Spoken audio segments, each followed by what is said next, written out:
Welcome back to the All Ball Podcast, where it's all ball all the time. You are here with your host Isaiah and Sean. This is episode number 7. Isaiah, how you feeling today, man?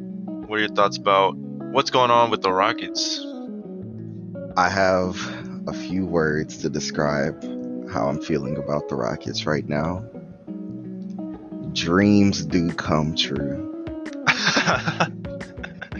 With the official announcement that John Wall not only is not going to play for the Rockets anymore, but also is fully working with the team to make sure that he gets out of this situation as soon as possible. That is really beautiful news. And then, if that wasn't enough, Eric Gordon also comes out and said he's open to being traded too. And it's really just a beautiful day to be a Rockets fan because as we saw, we had a great draft. We saw these guys come into the summer league and put on a lot of very good performances. But the one question that everybody had was, what are we going to do about all of these guards on the team? Because we have these older guards who obviously are going to want their minutes, and then we also have these young guys who need to develop.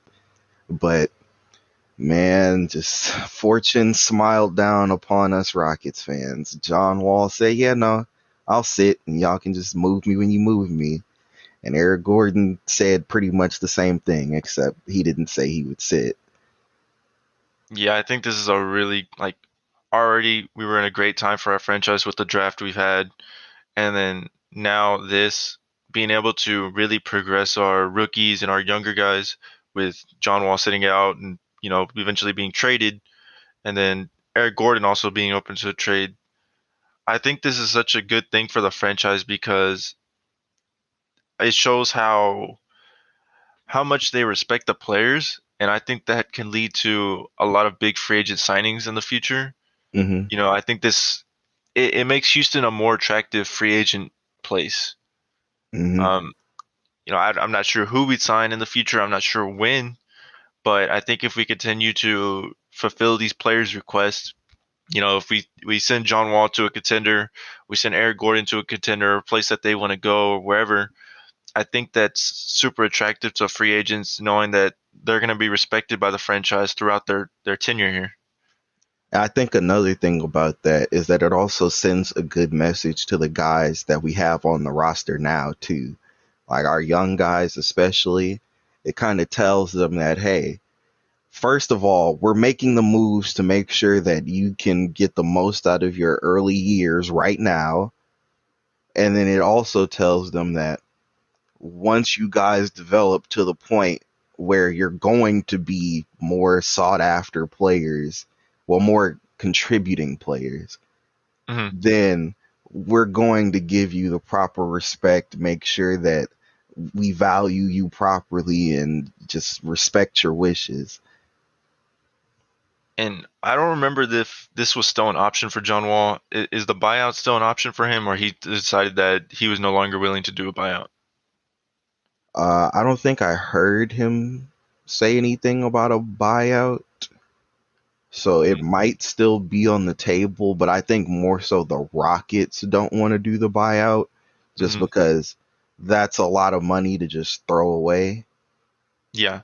Well, see, that's the reason I'm asking because I haven't heard too much about the buyout, but from what I think I do remember seeing is that both parties were open to it. And if so, I actually, maybe that's not the best choice to do because I think we could at least get something back for him. Maybe not picks or anything, but Hmm. we can at least cut the salary up into, different ways so we can spread it out. But if we are in the buyout situation, I think that shows a lot of maturity from Fertitta Hmm. because that man was like dirtily cheap, like nastily cheap when he started his tenure here in Houston. But, now that he might be open to the possibility of a buyout for John Wall, you know, I I think that he's more willing to spend like big money when it comes now. Like when it comes Mhm. time to spend that type of money, and that's exciting for a fan because I feel like now we'll be in every free agent negotiation. Yeah, I do like the optics of that sort of character shift. It shows one, a willingness to do what it takes to please the fans, the players, the organization as a whole. And then, like you said, it also puts us in a lot more free agent conversations. And it'll also keep us in free agent conversations moving forward. Once John Wall, Eric Gordon are gone, we're talking about re-signing our young guys when their rookie contracts are up or time to give them an extension or whatever. Hmm. And also with Christian Wood, if we're going to keep him when it's time to re-sign or extend him. Yeah, So yeah, that's that willingness to spend money, it's a very good sign to see from him. so it's crazy. Tell me Fertitta had a character arc, a good one. He's a main character. Yeah, I'm so glad that he finally changed his ways because I think he was on the way to running at first the first season or first two seasons he was on his way to running the franchise into the ground, just being how cheap he was. But I think his shift in character is much needed, even though that obviously we don't need it right now because we're not trying to sign any huge free agents, Yeah. and we don't need to at the moment. But I think a good point you brought up was the Christian Wood thing. Hmm. I know we've talked about over text through about I'm sorry, we've talked over text about the Christian Wood trade rumors Hmm. and how we both think they're pretty dumb. Um, I don't know if you want to talk about that a little more, elaborate on that a little more. It's not too much to say. I just really think that a lot of people around the league undervalued him because they probably weren't watching Rockets games once Harden got traded. So there Hmm. wasn't too much to really see for people who aren't dedicated Rockets fans. So a lot of people just really don't like value him the way that he should be valued after the way he performed this past season, ignoring the fact that he got injured. So that's sort of a knockback on him. But besides that, he was putting up better numbers than Anthony Davis put up this season. Hmm. So I feel like that should really be respected when people are making all of these mock trades and ideas for how he should be moved. And they're not moving him for more than some bench scrubs and second round picks. Yeah, Christian Wood better than AD. Gotta spread the propaganda. Yes, Um, Rockets propaganda. AD um, slander. so I want to ask you if John Wall gets moved, um, say to like, I'm not sure which team, but I've heard a lot of people say that he might come off the bench. I mean, do you think that John Wall still starts if he goes to a contender? Say he goes to the Celtics. I'm sorry, not the Celtics, the Clippers. Being that Reggie Jackson really showed out last year in the playoffs, do you think that he wins that starting spot over John Wall and John Wall comes off the bench, or do you think that John Wall's not gonna really accept that and he still thinks that at this time in his career he deserves to be a starter? It's a really tough situation there because honestly, the both of them, I could see how they would make their case for being a starter. Reggie Jackson, like you said, just proved himself in the playoffs, really earned his payday. And, Hmm. he spent a lot of time in the league coming off the bench when he really didn't want to.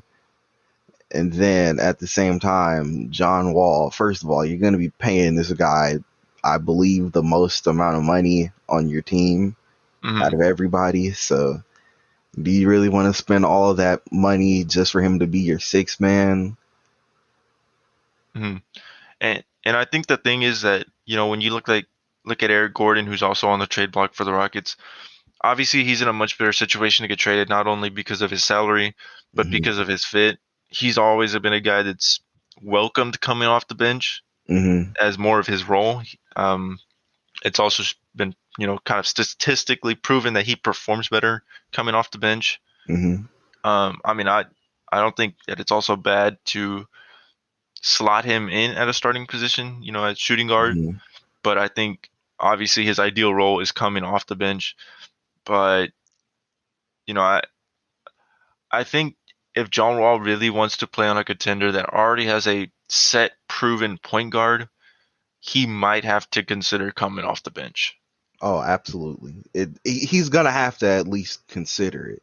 It's all dependent on whether the team believes that it's worth having a like 40 mil a year salary guy coming off the bench.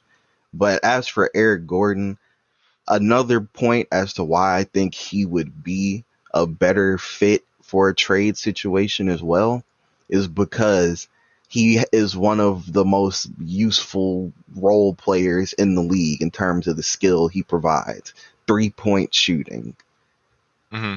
That is the most sought after skill for guys who aren't stars. Now, granted, if your star can shoot threes too, then that's a bonus, but you want all your guys who aren't on the ball constantly to be able to catch and shoot, catch and shoot. And Hmm. that is what Eric Gordon has made a living off of. Yeah. So I know you said that it kind of depends on who's there for the team, and I'm thinking of the Clippers roster at the moment, Hmm. and I would think that Bledsoe gets traded here to Houston, but say the Clippers want to stick with Reggie Jackson, Hmm. and it's between John Wall and Eric Bledsoe. I mean, you would think that you would start. I mean, I'm sorry, not start. You would bring John Wall off the bench, even though that he's being paid $40 million.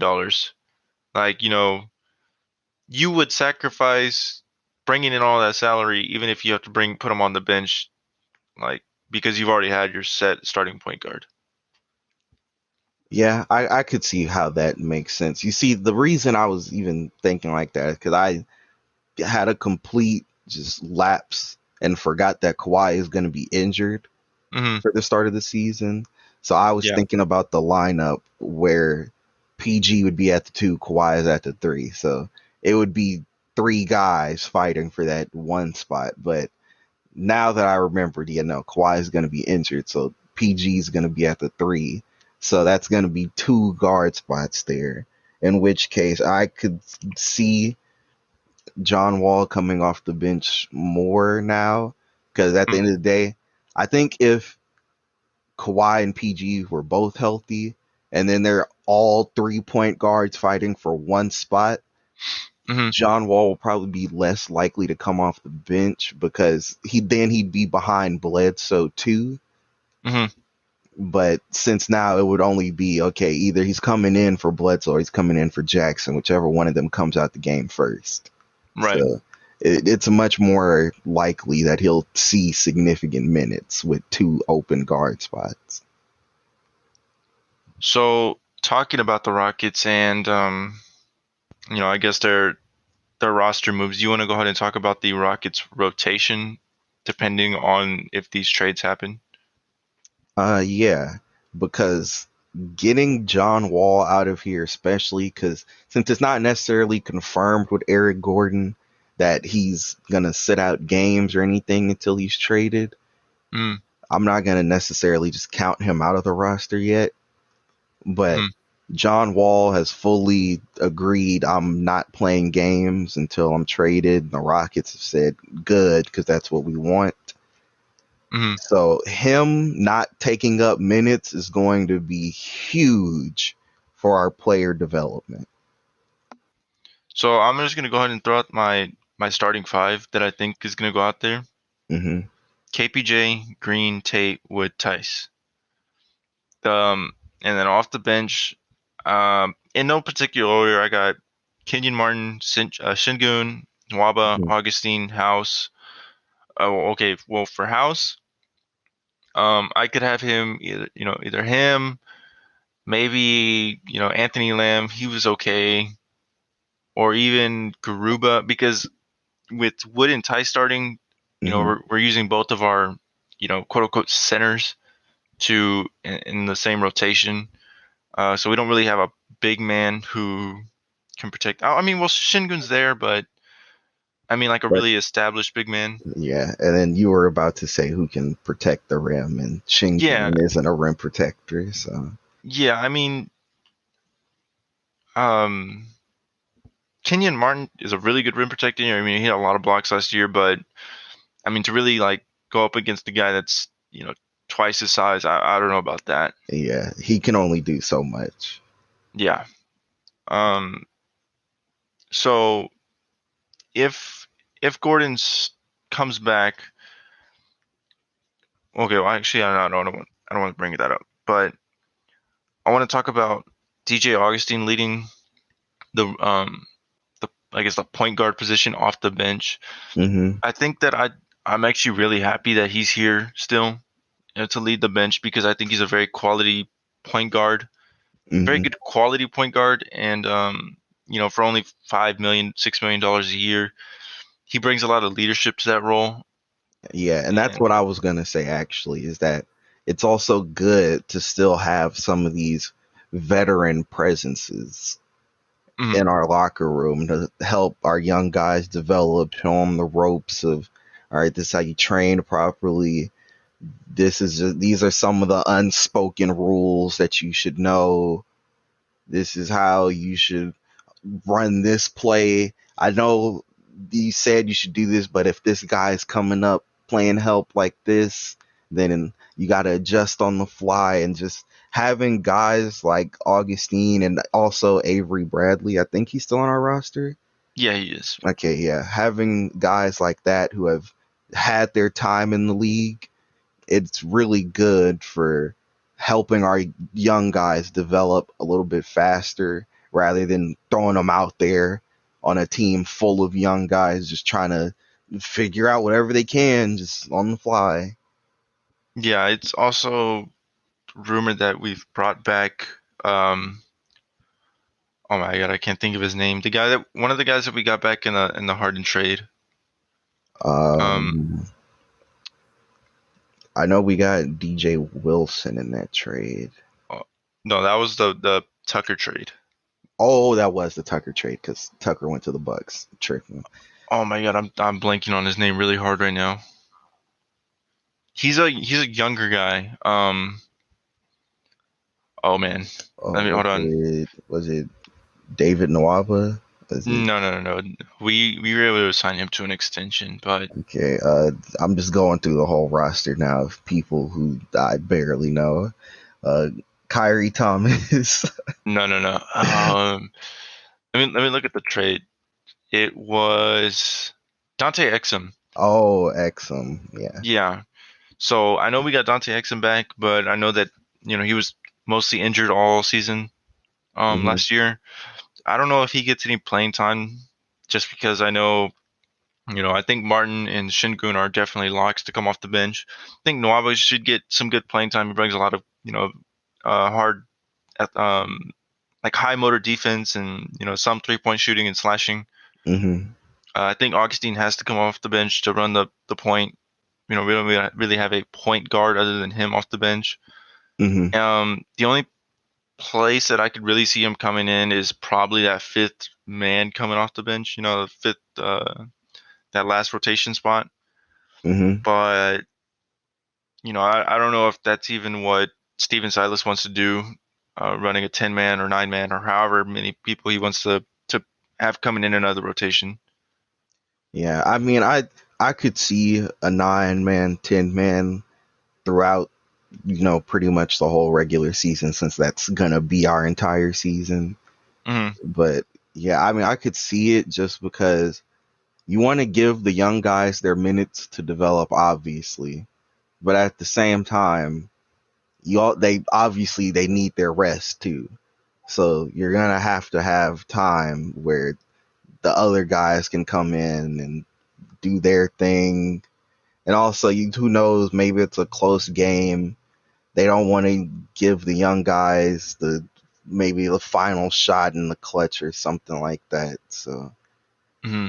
yeah, I could see a 9 man or a 10 man being something that happens. Because also, you don't want to run consistent lineups of 5 young guys out there on the court at the same time, too.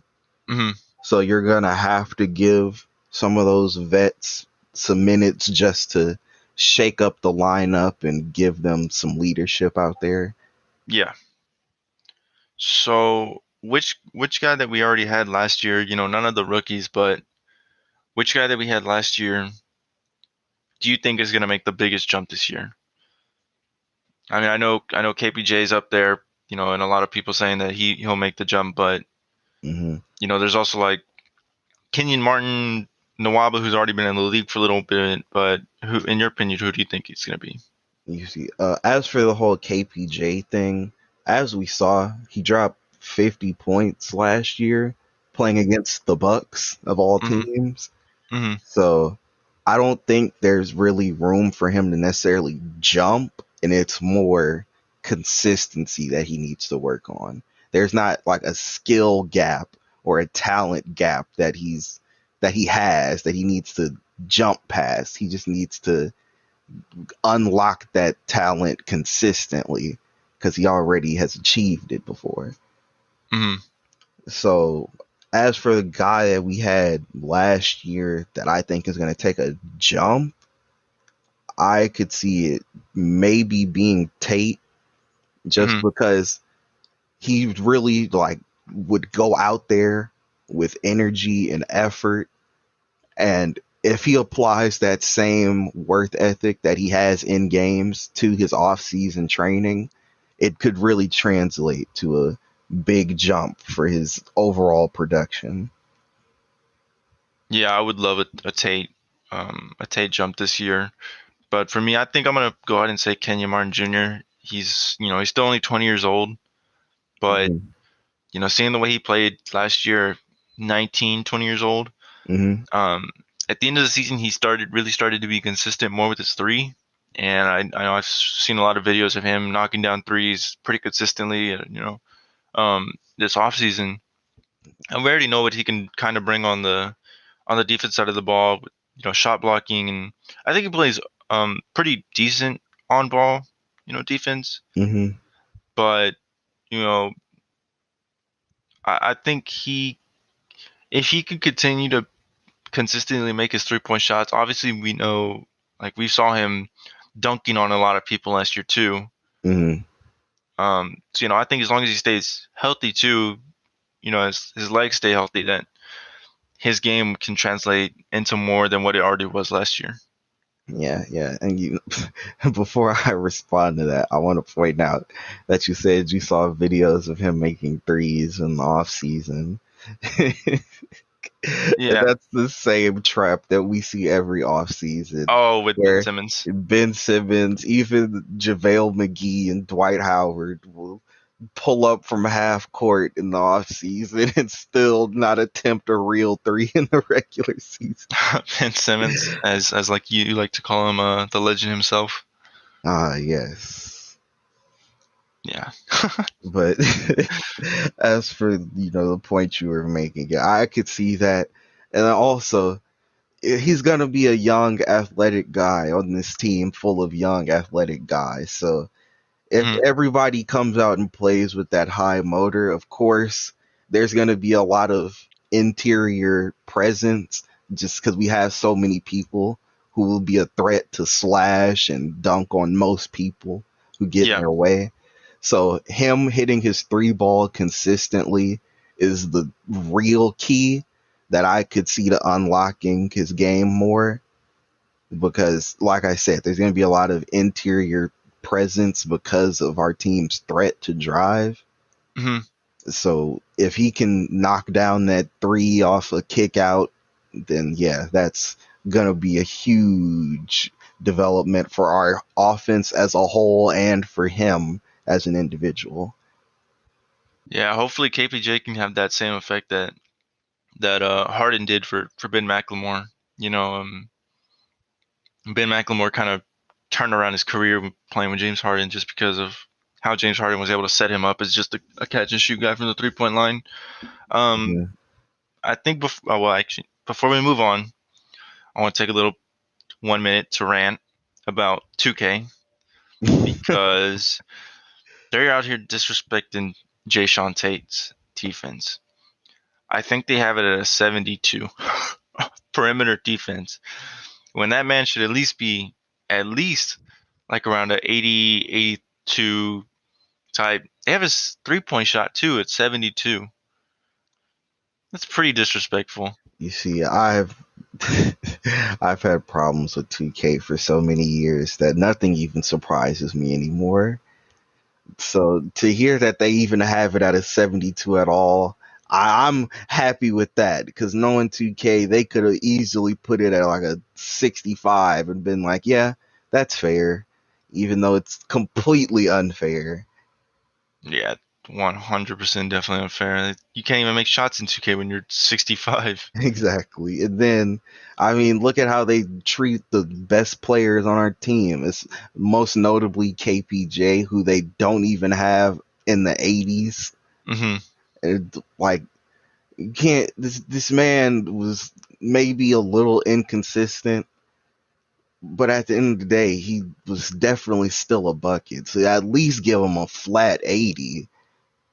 Yeah. Yeah, I think he's definitely deserving of an 80. I even think they brought Christian Wood's ratings down, but you know, it's 2K, so I guess I should be expecting that. Exactly. Okay, so do you want to go ahead and move on to the James Harden topic that we planned that we might have been able to talk about, or just go straight to the hot takes? We have time. We can do the Harden topic. Okay. Um, as everyone knows, James Harden requested a trade to the Nets specifically this past January, February, and him and the Rockets had some on court and off court issues before that trade happened. But at the same time, this man did carry our franchise for like the last 8 years before that. Do you feel that he deserved to have his trade request fulfilled? Okay, I want to first phrase this by saying that he definitely at least like needed to be traded. Hmm. So at the very least, his request to be traded out of Houston needed to be honored, regardless. Hmm. Just it was a very toxic situation, and it was bad for the team as a whole. So keeping him would have done more harm than good. But I will say that in the moment when it was all happening, as a salty Rockets fan and somebody who personally never liked Harden that much in the first place, Yeah. I was like, man, don't trade him to the Nets or the Sixers, wherever he wants to go, man. Send this man to the Kings. Send him to the Thunder, bro. Send him somewhere trash.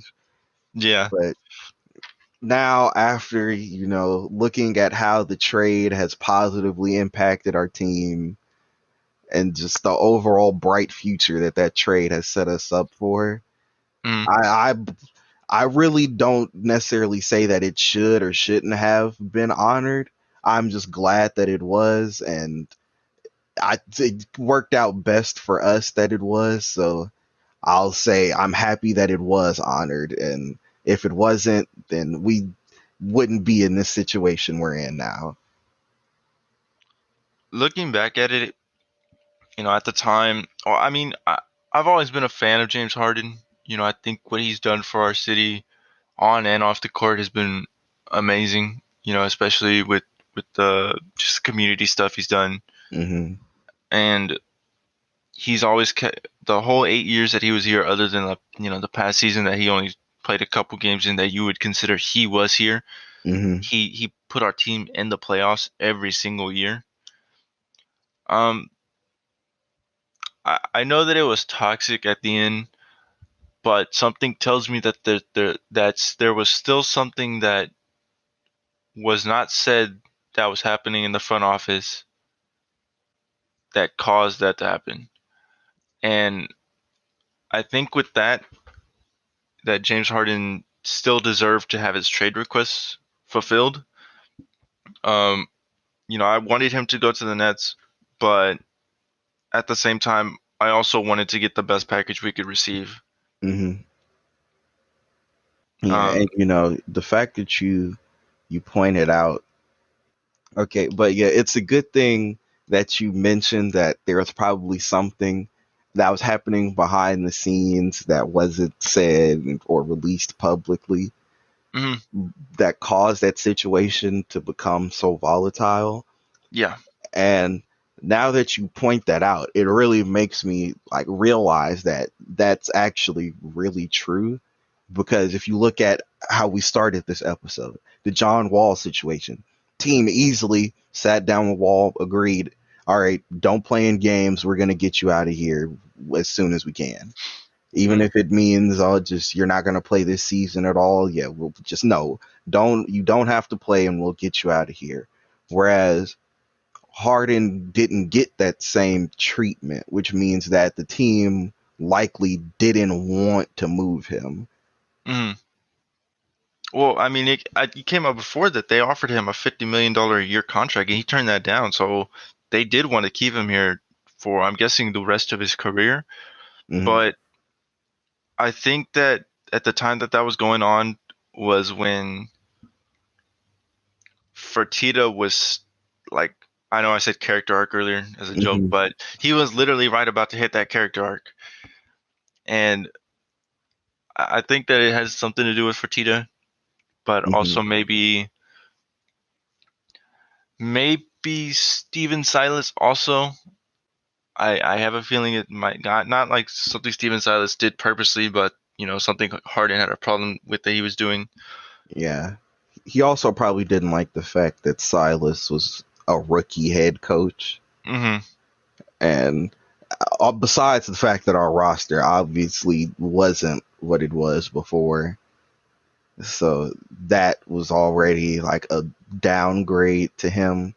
But Hmm. to then not only downgrade the roster, but then downgrade our coach from a coach that literally maximized James Harden's potential, Hmm.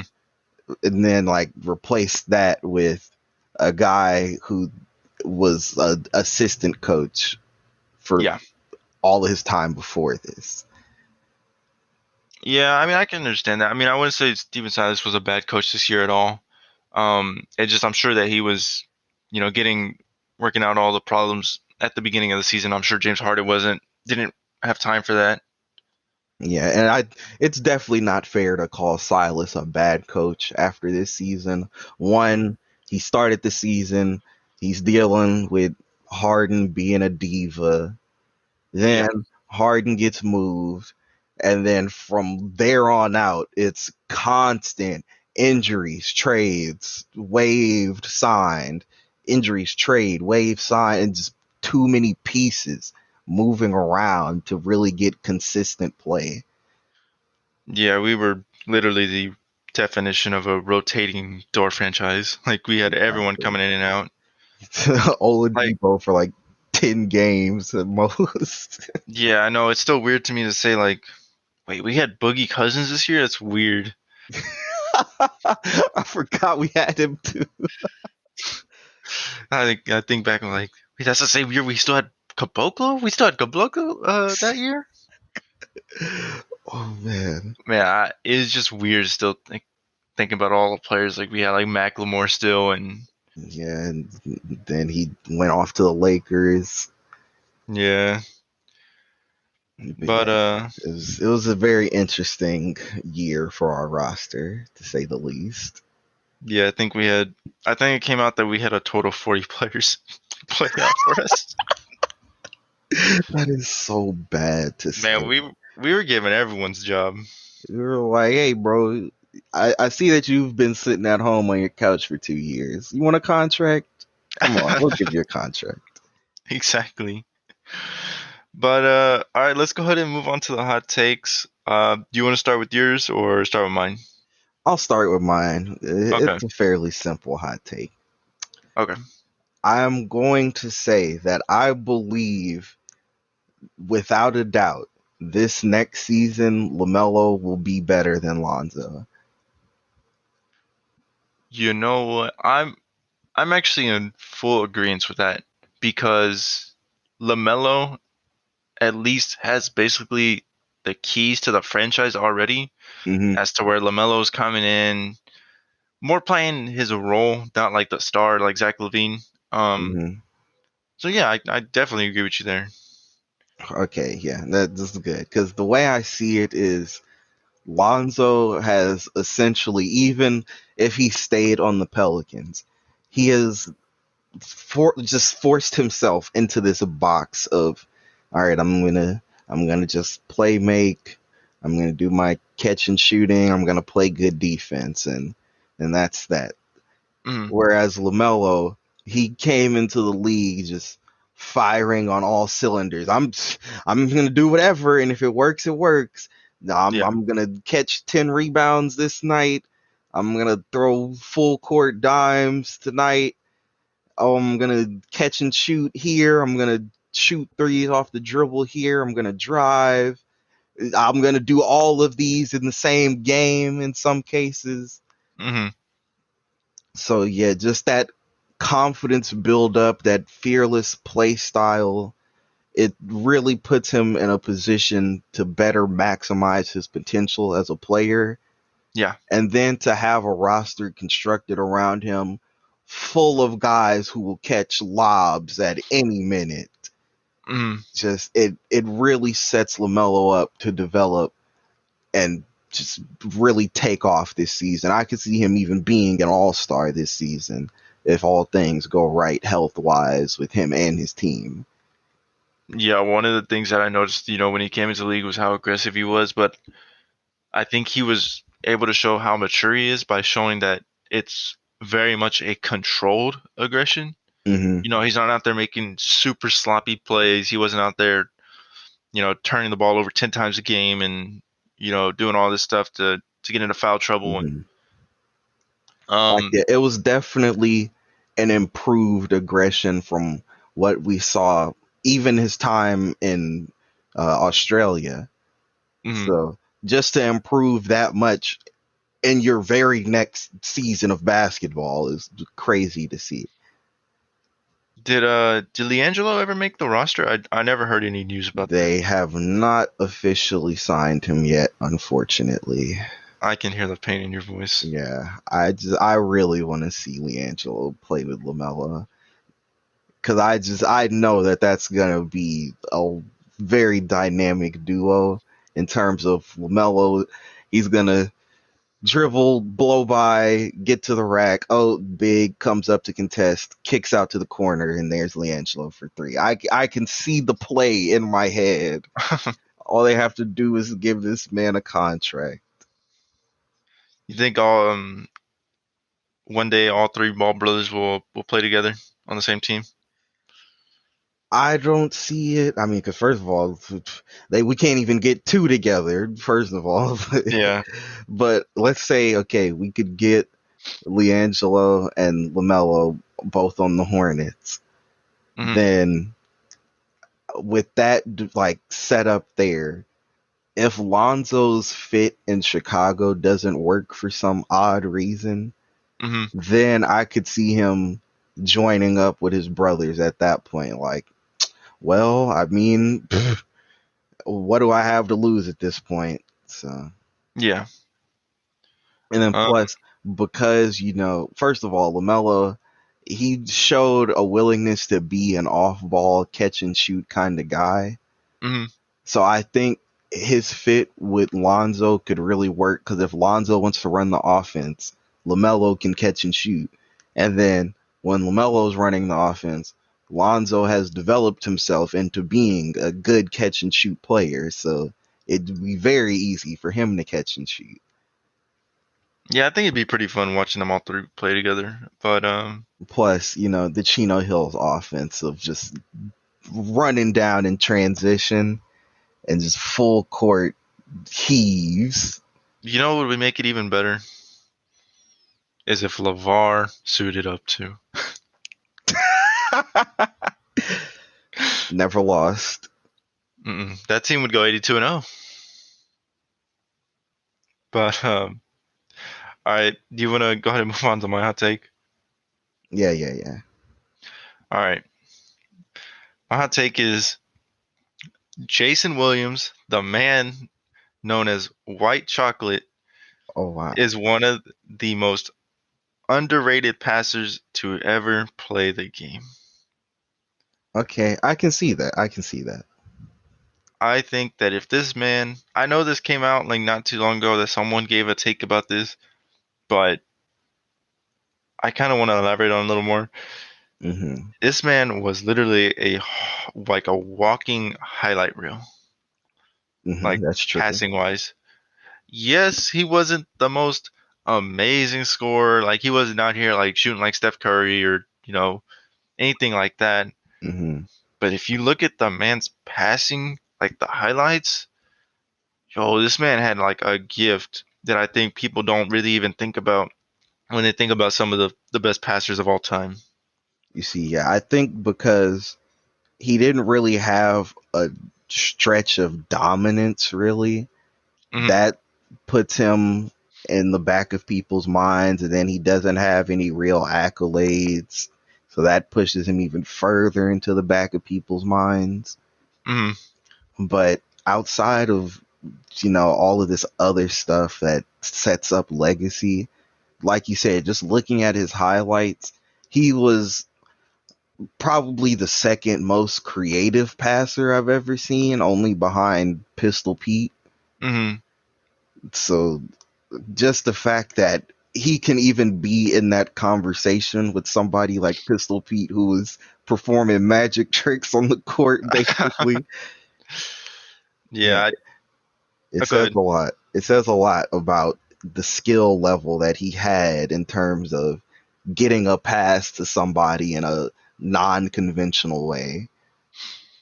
Yeah, I think a lot of his game translated into what is still in the NBA now, like Hmm. flashy plays, flashy passes now, um, but it's not really recognized. Like I know a lot of people think of, greatest passers of all time, John Stockton, CP3, uh, guys like that, Magic and all that. Hmm. But it's because I think they racked up more assists than him. Yeah, and this is another sidebar hot take that I have to put in since you mentioned his name. Okay. John Stockton is overrated as a passer because a ton of those assists went to Karl Malone. Yeah, yeah. It's really hard to say that man's name knowing what he did off the court. But outside of that, a lot of those passes went to the second leading scorer all time. So Yeah. while you can say that the two of them kind of benefited like off of each other, it was more so the number two all time scorer being who he was because he was a very strong and dominant scoring force. Yeah, I get what you mean, man. I've always thought like when I was younger, John Stockton was like the best passer ever until I really started like giving myself like a little more deep dive about him, Hmm. and I realized like, mm, no, it's just the numbers. Yes, exactly. But like I said, I think his game is I'm sorry, Jason Williams' game is still being shown a lot in the NBA now, like especially now, more flashy plays happen than they did back in the day. Hmm. But you look at the spin pass where you know I think even John Wall tried it this season. I know he's done it before, but I mean that definitely came from him. Hmm. Um, but yeah, I mean that's my hot take. I think he's just was really underrated as a passer, just because of how creative he was and how like he found like openings and holes and players that like you would not even think about to pass it there because it'd probably be turned over. Hmm. But yeah, do you have anything else to say about that topic or any of those stuff we talked about today? The last thing I have to say about that is that I think also with the way the pace is in the NBA now, Mm. especially with all the 3-point shooting, long rebounds, lots of fast breaks. Oh man, he would have a field day in today's league if he were still playing Yeah, he definitely would be on ESPN top 10 like every every single day. Yeah. But all right, well that's gonna go ahead and be the end of this podcast. If you enjoyed the podcast, go ahead and like, subscribe, leave a comment down below. Is there any last words before we close this episode out? Don't forget, like, subscribe, comment, share with your friends, leave us positive or negative feedback, and don't forget to check out the Instagram, All Ball Podcast YT. Also, in the comments, drop some stuff that y'all want us to talk about.